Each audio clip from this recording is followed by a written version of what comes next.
Good evening, everyone. Am I audible? Good evening, sir. Good evening. So, okay, last class. अब देखो, B triple ई अब comparatively mid sem के बाद easy हो जाता है। बी ट्रिपल ई इजी क्यों? ये नहीं कि उसका टॉपिक इजी हो जाएगा, इस easy in the sense that your syllabus will be reduce to the half. How half? तो if you will look for the previous year questions और the trends of B triple E, अगर तुम trend देखोगे B triple ई का, पिछले 5 साल 7 साल को जो ट्रेंड देखोगे तुम, तो सेक्शन सी और डी में तुम्हें सबसे इजी क्या कर दिया गया है? वैसे सेक्शन ए और बी में भी वही सिस्टम है, पर सी और डी में क्या इजी कर दिया गया है कि सेक्शन सी और डी जो कंपैरेटिवली थोड़े से टफ माने जाते थे, उसमें क्या कर दिया गया है कि तुम्हें दो सेपरेट सेपरेट टॉपिक्स दे दिए गए हैं। जैसे फॉर एग्जांपल सेक्शन डी में पहला टॉपिक दे दिया गया है fundamental of DC and AC Motors, और दूसरा टॉपिक दे दिया गया है कंट्रोल एंड प्रोटेक्शन। तो इसमें क्या कर दिया गया है, मतलब सेक्शन सी और डी में एक टॉपिक थोड़ा सा टफ लग, जो टफ तो नहीं पर वो है तो इजी, पर इन कंपैरेटिवली अगर दो टॉपिक दिए तो एक टॉपिक थोड़ा सा टफ और एक टॉपिक थोड़ा सा easy to understand in your own language.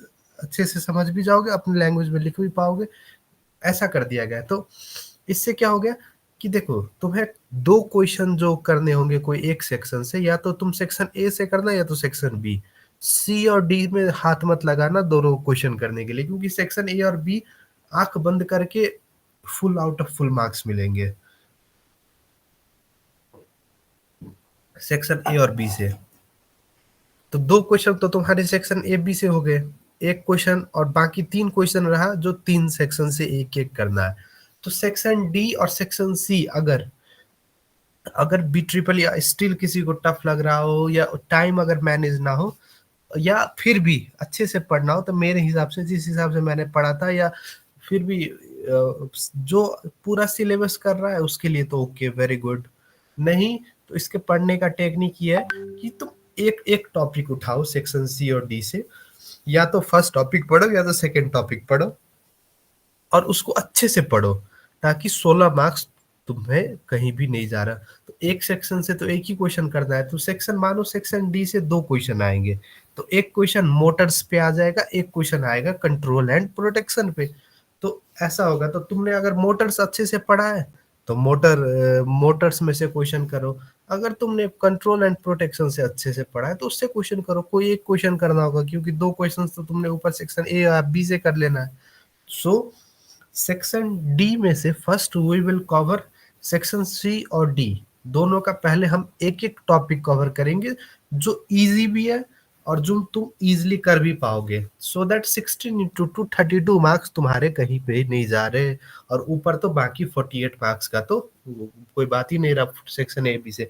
तो सेक्शन डी से हम करेंगे कंट्रोल एंड प्रोटेक्शन, और सेक्शन सी से हम करेंगे पीएन जंक्शन डायोड, जो लंबा सा टॉपिक है सेक्शन सी में सबसे लंबा। नीचे है बाइपोलर जंक्शन ट्रांजिस्टर, पर ट्रांजिस्टर करने से अच्छा पीएन जंक्शन डायोड कर, क्योंकि बाइपोलर जंक्शन ट्रांजिस्टर छोटा सा टॉपिक है। तो ये हो जाएगा कि बाइपोलर पढ़ाने को तो मैं बाइपोलर ही पढ़ा दूँ, वो तो मेरे लिए और इजी होगा, पर नहीं, तुम्हें मैं सेक्शन सी से सबसे लंबा वाला टॉपिक करवाऊंगा पीएन जंक्शन डायोड, और सेक्शन डी से हम करेंगे कंट्रोल एंड प्रोटेक्शन, और क्वेश्चन यहीं से आएगा। So first let's see control and protection from section D. ये काफी इजी है कंट्रोल एंड प्रोटेक्शन। ये ऑल इज अबाउट ये कंट्रोल एंड प्रोटेक्शन क्या है, एक बार में राम कहानी जैसे बताऊंगा, उसको तुम याद करता और उसके साइड बाय साइड उसके नोट्स पढ़ते जाना। उसमें है क्या तो वो सुनो। अच्छा, हमारे घर में इलेक्ट्रिसिटी का कनेक्शन होता है, तो मानो डायरेक्ट अगर तुम्हें ट्रांसफार्मर से सीधे घर में लाइट भेज दे, और कभी अगर करंट ऊपर नीचे हो जाए, वोल्टेज ऊपर नीचे हो जाए, तो उससे क्या इफेक्ट पड़ेगा बताओ तो।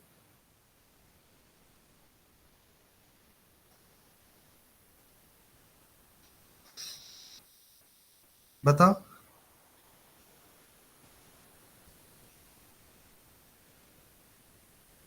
मैंने पूछा कि अगर मानो डायरेक्ट ट्रांसफार्मर या डायरेक्ट स्टेशन से तुम्हारे घर पे करंट और वोल्टेज आ रहे हैं, अभी भी आ रहा है, मेरे घर में लाइट है।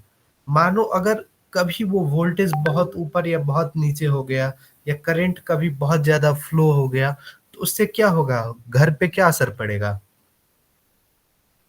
What will be the effect?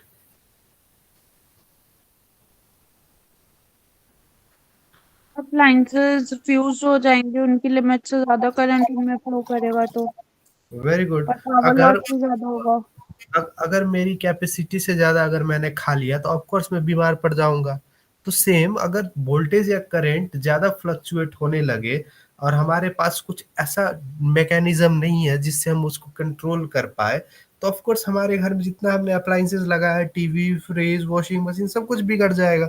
तो ये तो, अब देखो, तो ये हम साउथ एशियन कंट्रीज में तो ये तो आए दिन होते रहता है, कभी वोल्टेज अप, कभी वोल्टेज डाउन, कभी करंट ज्यादा फ्लो। तो इसी के लिए कंट्रोल मैकेनिज्म्स कुछ बनाए गए। कंट्रोल मैकेनिज्म्स मतलब क्या होता है कि अगर कभी फ्लक्चुएशन हो वोल्टेज करंट में, या तो वोल्टेज बहुत ज्यादा आ रहा है, या तो बहुत कम आ रहा है, या तो करंट सडनली बहुत फ्लो करने लगा, तो उस टाइम पे कुछ ऐसे डिवाइसेस हम पहले से प्री इंस्टॉल करके रखते हैं। प्री इंस्टॉल करके, वर्ड पे ध्यान देना, प्री इंस्टॉल करके रखते हैं, कि सो दैट ऐसे कंडीशन को वो टैकल करके सिचुएशन को नॉर्मल बनाए रखे, मतलब बैलेंस ना टूटने दे। तो उसमें से सबसे पहले एक डिवाइस है फ्यूज। नाम सुना है?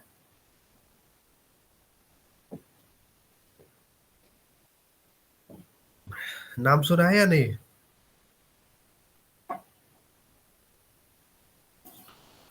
फ्यूज का नाम सुना है कभी? Yes sir. Okay. So fuse क्या होता है, तो देखो, कभी कभार fuse is also known as electrical fuse. Fuse को हम कभी कभार क्या कहते हैं, इलेक्ट्रिकल फ्यूज। तो इलेक्ट्रिकल फ्यूज क्या है? इलेक्ट्रिकल फ्यूज एक डिवाइस है, एक डिवाइस है जो कब बचाएगा, is a protection device. Electrical fuse is a safety और protection device against overflow of current.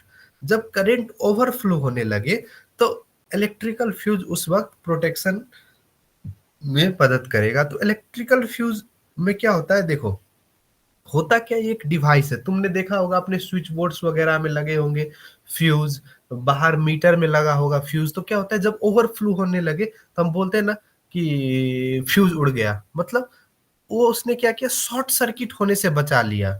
अगर मानो उस टाइम पे फ्यूज नहीं रहता, हमारे घर में फ्यूज इंस्टॉल नहीं रहता, और ऐसे ओवरफ्लो ऑफ करंट रहता, और हम किसी भी चीज को छूते तो हमें डायरेक्ट इलेक्ट्रिकल शॉक लगता, या हमारे अप्लायंसेस उस टाइम पे सीधा उड़ जाते, बिगड़ जाते।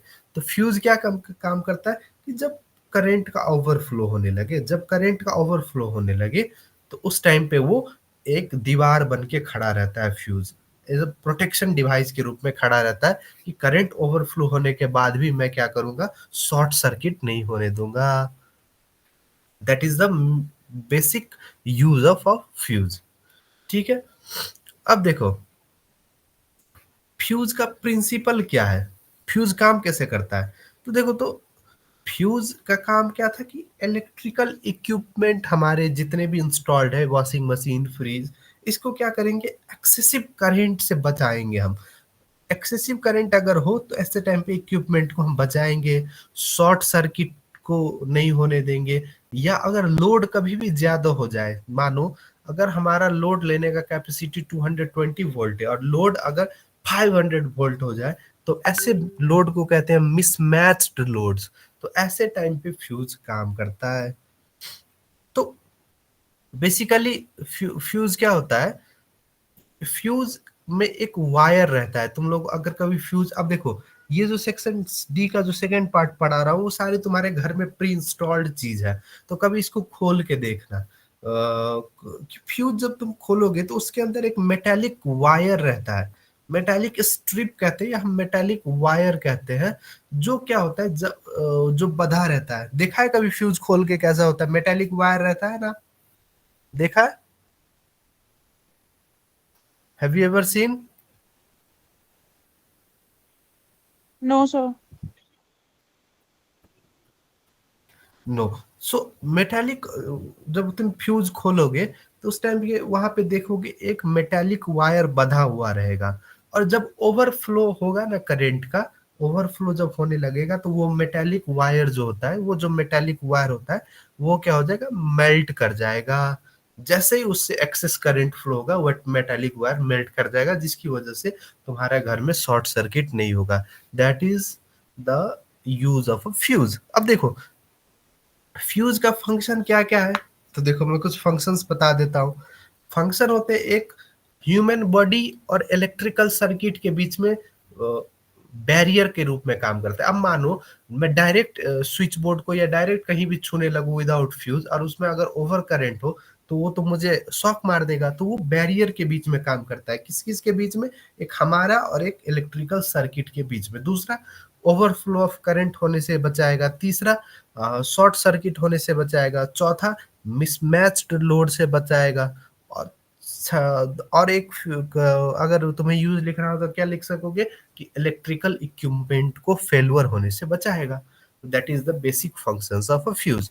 This is very easy topic. मैंने बोला था कि बहुत इजी टॉपिक है ये सेक्शन सी। इसमें हमें बस किसका काम क्या है वो बस जनरल आइडिया लेना है और हमें अपने हिसाब से अपने लैंग्वेज में लिखना है। ओके अब देखो जनरली वैसे पूछते तो नहीं है, पर अगर तुम्हें और शॉर्ट नोट्स में ऐड करने का मन करे शॉर्ट नोट्स में, तो तुम ये लिख सकते हो कि बेसिकली दो तरह के फ्यूजेस होते हैं। एक एसी फ्यूज होता है, दूसरा डीसी फ्यूज होता है। तो बस इतना लिख दो कि there are two types of fuse, AC fuse, DC fuse. AC fuse again is divided into two types, high voltage fuse low voltage fuse. मतलब अगर तुम्हें बस अगर पूछा गया कि what is fuse, what is the function of fuse, तो तुम इसमें अगर तुम्हें लगे कि नहीं मेरा थोड़ा सा लेंथ कम हो रहा है तो उसमें ऐड कर सकते हो कि there are two types of fuse such as AC fuse and DC fuse.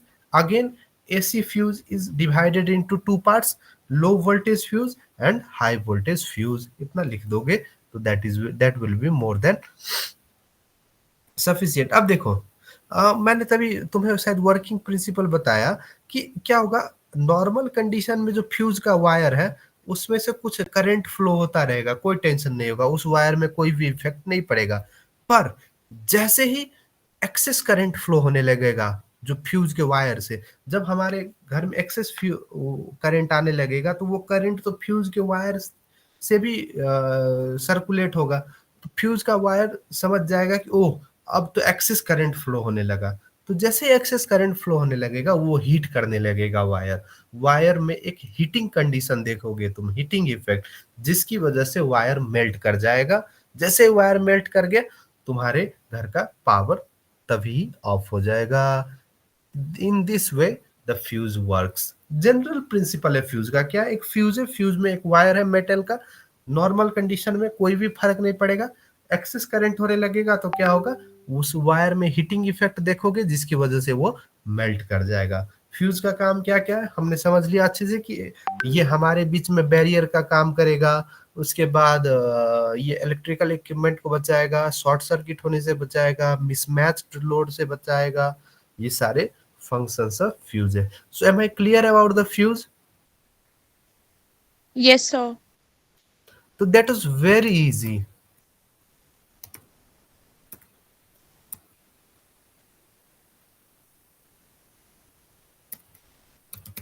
Now second is MCB. अच्छा ये वर्ड सुना है MCB? MCB सुना है?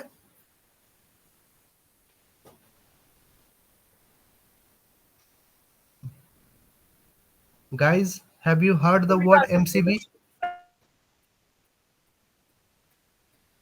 No, अमन, sir. महक ने नहीं सुना। अमन, No, sir. हरमन, हरमन ने तो सुना होगा। देखो क्या होता है, कभी कभार पेरेंट्स के मुंह से या किसी के मुंह से सुना होगा। अगर कभी बिजली चले जाए तो ये हो, अगर हमारे घर में सिर्फ लाइट चली गई हो और साइड के घर में देखो तो लाइट है ही, तो उस टाइम पे कहते हैं ना अच्छा एमसीबी शायद गिर गया होगा, ऐसा सुना है?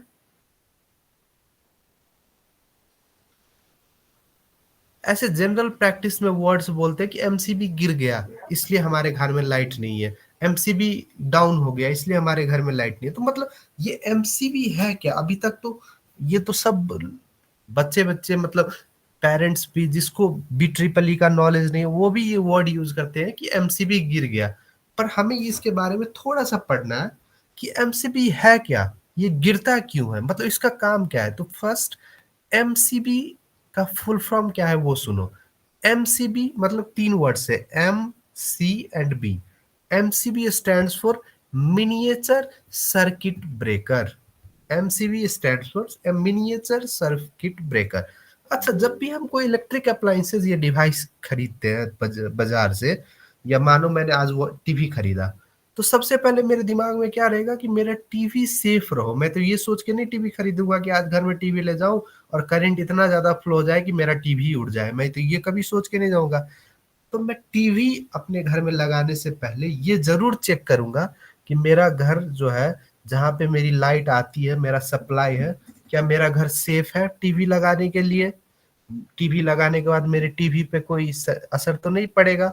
ये सब कुछ हम जब चेक कर लेते हैं, देख लेते हैं, उसके बाद हम एक नतीजे पे पहुंचते हैं कि चलो मेरे घर में टीवी चलाने लायक है। कितनों का घर में क्या होता है कि वो वॉशिंग मशीन या बड़े बड़े इलेक्ट्रिकल अप्लायंसेज इसकी इसलिए नहीं खरीदते क्योंकि उन्हें लगता है कि मेरा घर में तो लोड ही नहीं लेगा इतना। वो उनको क्या लगता है कि मेरे घर में इतना लोड ही नहीं लेगा कि मेरा वॉशिंग मशीन चल पाए, मतलब ये सब हम सोचते हैं। तो हमारा पहला कंसर्न क्या होता है, पहला कंसर्न होता है हमारा सेफ्टी, कि हम अगर कोई डिवाइस खरीद रहे हैं तो वो सेफ रहे, क्योंकि मेहनत से कमाया गया पैसों से हम वो डिवाइसेस खरीदते हैं, तो सेफ्टी तो हम जरूर देखेंगे। तो फ्यूज जो इससे पहले हमने पढ़ा, वो तो बहुत कॉमन यूज डिवाइस है, छोटा सा डिवाइस है, सस्ता सा डिवाइस है।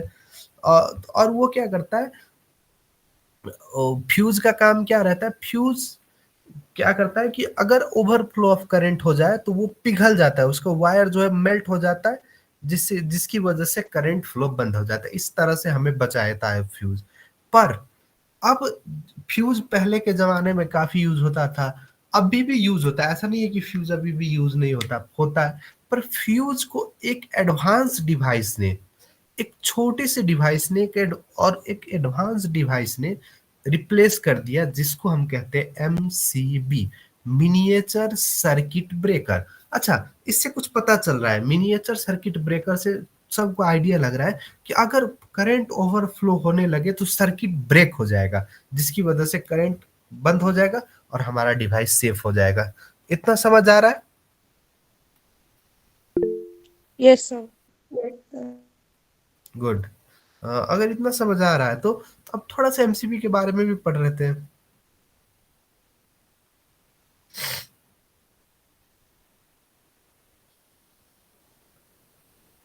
देखो, एमसीबी है कुछ नहीं, एमसीबी एक ऑटोमेटिक स्विच जैसा होता है। एमसीबी कुछ नहीं, एक एमसीबी क्या होता है, स्विच जैसा होता है, जो ऑटोमेटिकली, ऑटोमेटिक स्विच जो ऑटोमेटिकली फंक्शन करेगा। कब करेगा वो फंक्शन, जब ओवरफ्लो या एक्सेस ऑफ करंट सर्किट से पास होने लगेगा। होता क्या है, तो अगर सोचो कभी, अगर एक थोड़ा सा सोचो कि अगर मेरे घर में करंट का अगर ओवरफ्लो हो गया तो मेरे वॉशिंग मशीन, मेरे फैन, मेरे मोबाइल, मेरे टीवी पे क्या असर पड़ेगा, सोचो तो। अब देखो, फ्यूज में क्या होता था कि फ्यूज के अंदर एक मेटेलिक वायर रहता था, और वो मेटेलिक वायर ओवरफ्लो जब हो करंट को तो वो मेल्ट हो जाता था। अगर हमें फिर से फ्यूज री इंस्टॉल करना है तो क्या करेंगे, हम फिर से नया वायर उसके नया वायर जोड़ेंगे। तो ये प्रोसेस में क्या था, बार बार अगर जितना बार ओवरफ्लो हुआ, वायर मेल्ट हुआ, फिर से नया वायर लगाओ। तो हमने इससे अच्छा ये ऐसा क्यों ना एक डिवाइस बनाया जाए जो ऑटोमेटिकली काम करे, कि जब ओवरफ्लो ऑफ करंट हो तो वो ऐसा काम करे जिसकी वजह से उसको बार बार रिप्लेस ना करना पड़े। तो इसीलिए एक एमसीबी का कंसेप्ट डेवलप किया गया एक छोटे से डिवाइस के रूप में, जिससे क्या होता है कि जैसे ही करंट का ओवरफ्लो हो या मिसमैच्ड लोड्स हो, लोड वो अगर कोई इतना ज्यादा लोड आ जाए या कम लोड आ जाए जो हमारे घर थाम ना पाए, तो वो क्या होता है, एक एमसीबी स्विच जैसा होता है, जो स्विच ऑटोमेटिकली ऑफ हो जाएगा। नॉर्मल कंडीशन में वो स्विच ऑन रहेगा तो हमारे घर में लाइट रहेगी, और जैसे ही ओवरफ्लो ऑफ करंट हुआ तो क्या होगा, स्विच ऑफ हो जाएगा। जैसे स्विच ऑफ हो गया तो सर्किट तो ब्रेक हो गया, सर्किट ब्रेक हो गया तो अब तक करंट हमारे घर में आएगा नहीं, करंट आएगा नहीं तो हमारे इलेक्ट्रिक अप्लायंसेस बिगड़ेंगे नहीं। सिंपल सी बात है। तो इस तरह एमसीबी काम करता है। Have you understand?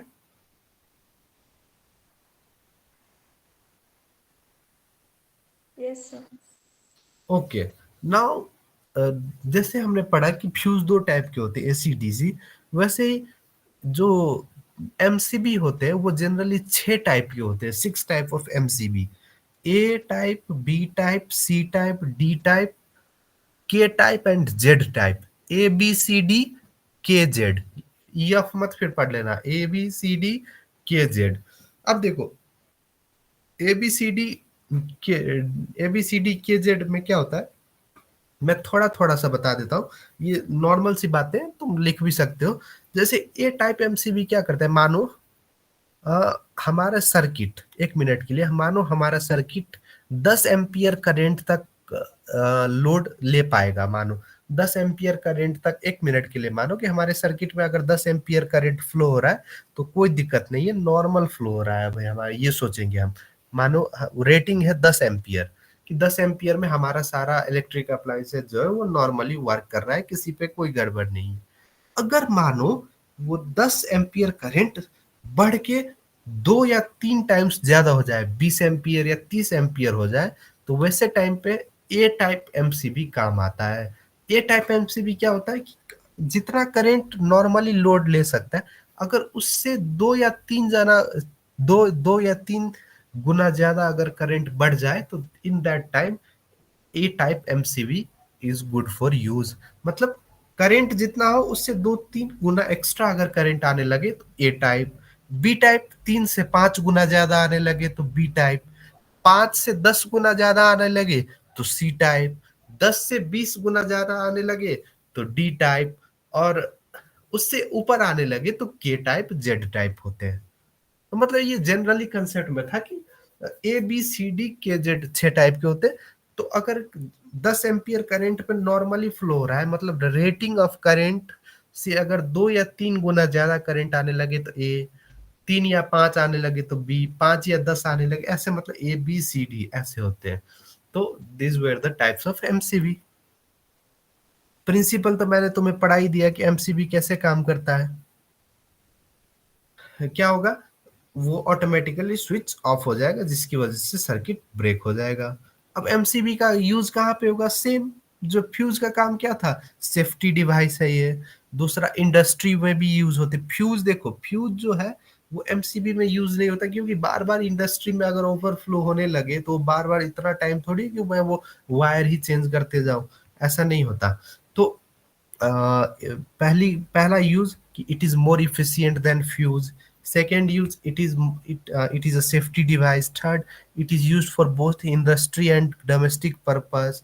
Fourth, it is used to provide safety for the for our electric appliances. These were the control and principle of MCB. Am I clear? Yes, sir. If I am clear, then okay. Now in next class, we will be doing दो और रह गए, LCB. दो और रह गए, एक LCB रह गया,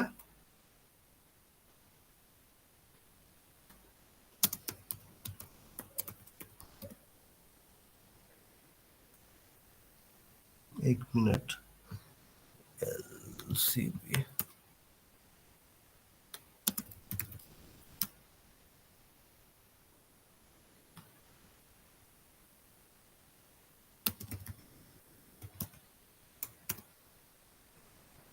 हाँ, सो एक एलसीबी रह गया और एक रिलेज रह गया, रिलेज। तो एमसीबी अगर जिसने पढ़ लिया उसके उसका वर्क है एलसीबी पढ़ के आना, और रिले में पढ़ा उसके बाद हमें आ जाएगा अर्थिंग। अर्थिंग, अर्थिंग का मतलब पता है? Do you know the term earthing? Have you heard the term earthing? Earthing Yes. यार, घर से अर्थिंग मतलब क्या होता है कि ग्राउंड में अगर तुम कनेक्शन कर दो, कभी भी कनेक्शन क्या होता है, पॉजिटिव नेगेटिव और अर्थिंग पढ़ा है ना, ये तो पहले से पढ़ता हुआ टर्म है, कॉलेज में भी पढ़ा, स्कूल में भी पढ़ा होगा। तो रिलेज के बाद हम पढ़ेंगे अर्थिंग क्या होता है।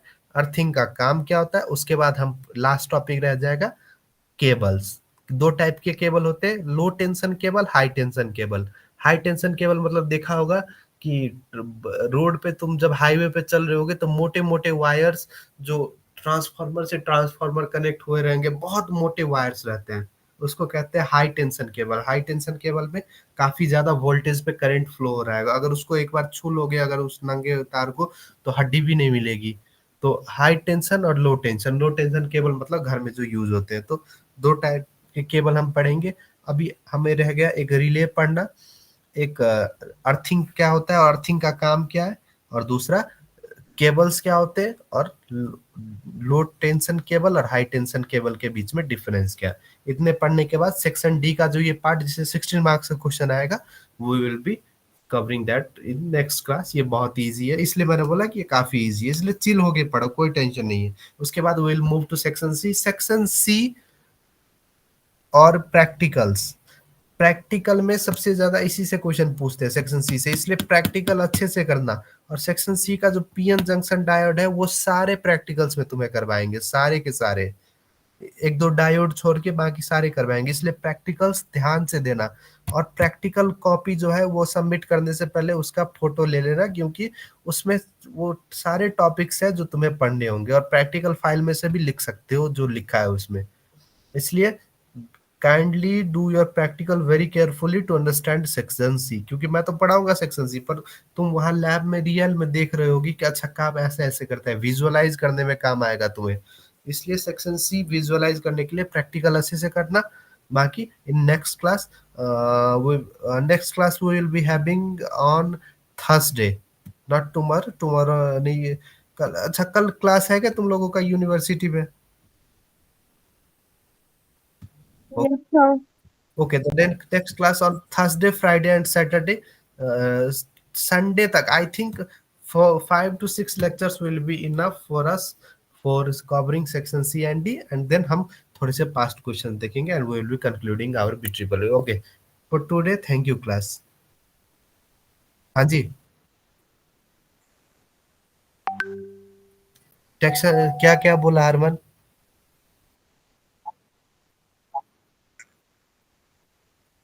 सिंगल फेज ईएमएफ और ऑटो, कौन सा लो? ऑटो ट्रांसफॉर्मर, ठीक है, ओके। ओके ओके, ये एक बार लिख के भेजे रखना Harman. Okay okay, thank you class.